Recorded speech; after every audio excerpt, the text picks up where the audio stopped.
नमस्कार, पारवे ताई रेसिपीचं सर्वांचं खूप खूप स्वागत। आज मी पोह्याचा चिवडा बनवणार आहे। दगडी पोहे घेतलेले आहेत अर्धा किलो। त्यासाठी 1 वाटी शेंगदाणे घेतलेले आहेत, 1 वाटी डाळवं घेतलेला आहे, अर्धी वाटी सुक्या खोबऱ्याचे काप घेतलेले आहेत, कढीपत्ता आहे आणि कोथिंबीर। या ठिकाणी थोडासा कांदा लसूण मसाला घेतलेला आहे, 1 चमचा बडीशोप घेतलेली आहे, 2 चमचे पिठी साखर घेतलेली आहे, 1 चमचा आमचूर पावडर घेतलेला आहे, 1 चमचा हळद घेतलेली आहे, 2 चमचा साधं मीठ घेतलेले आहे, 1 चमचा काळं मीठ घेतलेला आहे, धने जिऱ्याची पूड 2 चमचे घेतलेली आहे, 2 चमचा लाल तिखट घेतलेले आहे आणि थोडंसं हिंग घेतलेला आहे।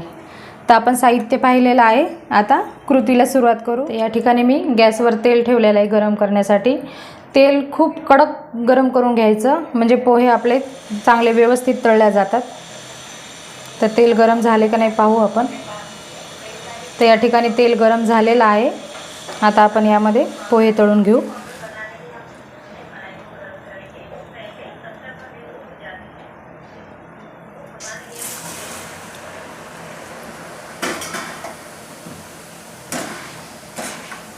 गॅस कमी केलेला आहे मी।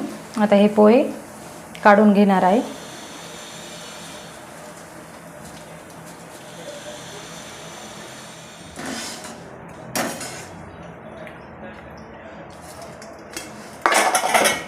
आता परत ह्याच पद्धतीने आता बाकीचे सगळे पोहे तळून घेणार आहे।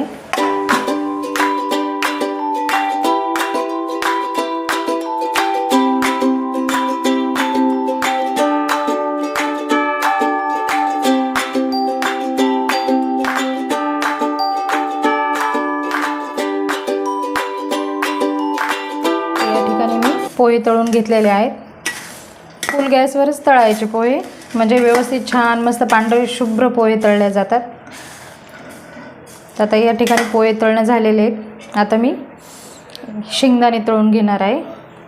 तर या ठिकाणी कढईमध्ये शेंगदाणे टाकलेले आहेत।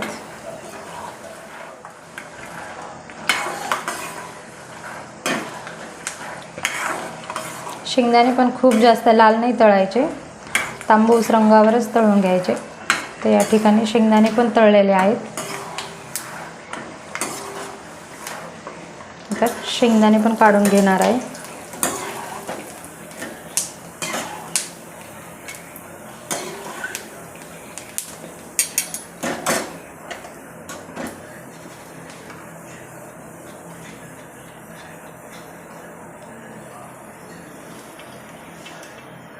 तळून घेणार आहे। डाळवं पण जास्त वेळ नाही तळायचं, एखादा मिनटं की लगेच काढून घ्यायचं।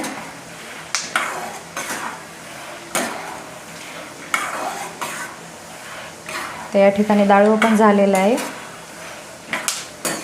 आता डाळवं पण काढून घेणार आहे।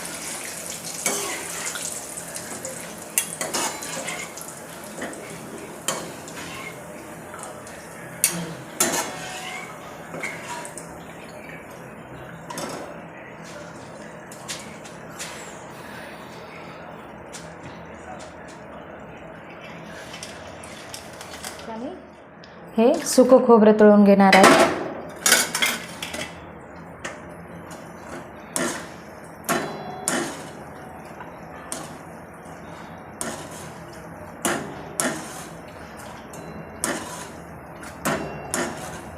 त्या ठिकाणी खोबरं पण झालेलं आहे। खूप जास्त खोबरं पण लाल नाही होऊ द्यायचं, नाहीतर करपट लागते।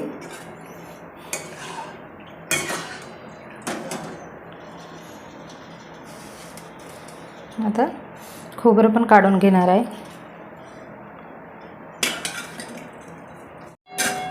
ते या ठिकाणी आता तेल जास्त आहे, तर तेल मी काढून घेणार आहे।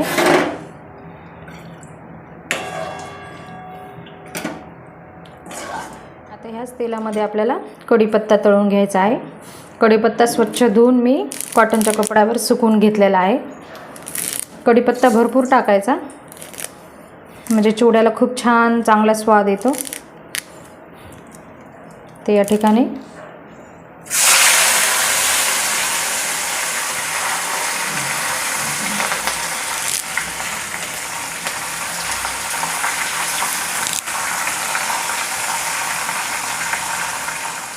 या ठिकाणी कढीपत्ता छान मस्त कुरकुरीत तळलेला आहे.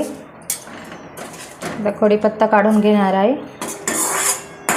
आता ह्याच तेलामध्ये आपण कोथिंबीर तळणार आहोत.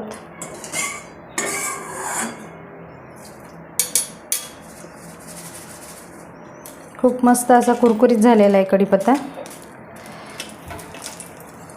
आता ही कोथिंबीर पण स्वच्छ धुवून मी ओल्या कपड्यावर सुकून घेतलेली आहे, कॉटनच्या कपड्यावर. आता ही पण ह्या तेलामध्ये तळून घेणार आहे.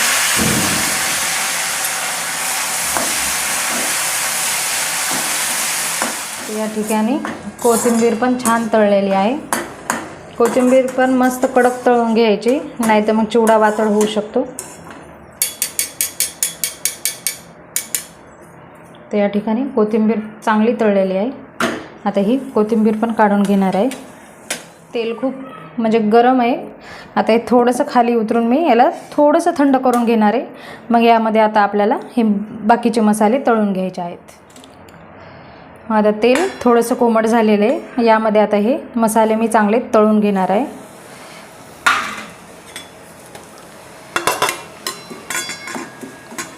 खूप जास्त तळायचं नाही, मसाल्यांचा कलर बिलकुल बदलला नाही पाहिजे.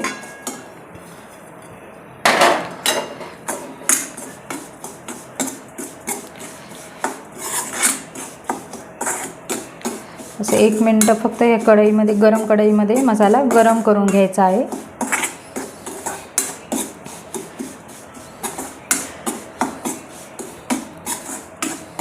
आता हे मसाला मी ह्या पोह्यावर टाकणार आहे.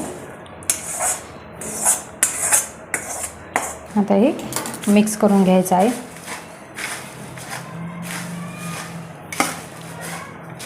कोथिंबीर पण खूप कुरकुरीत झालेली आहे.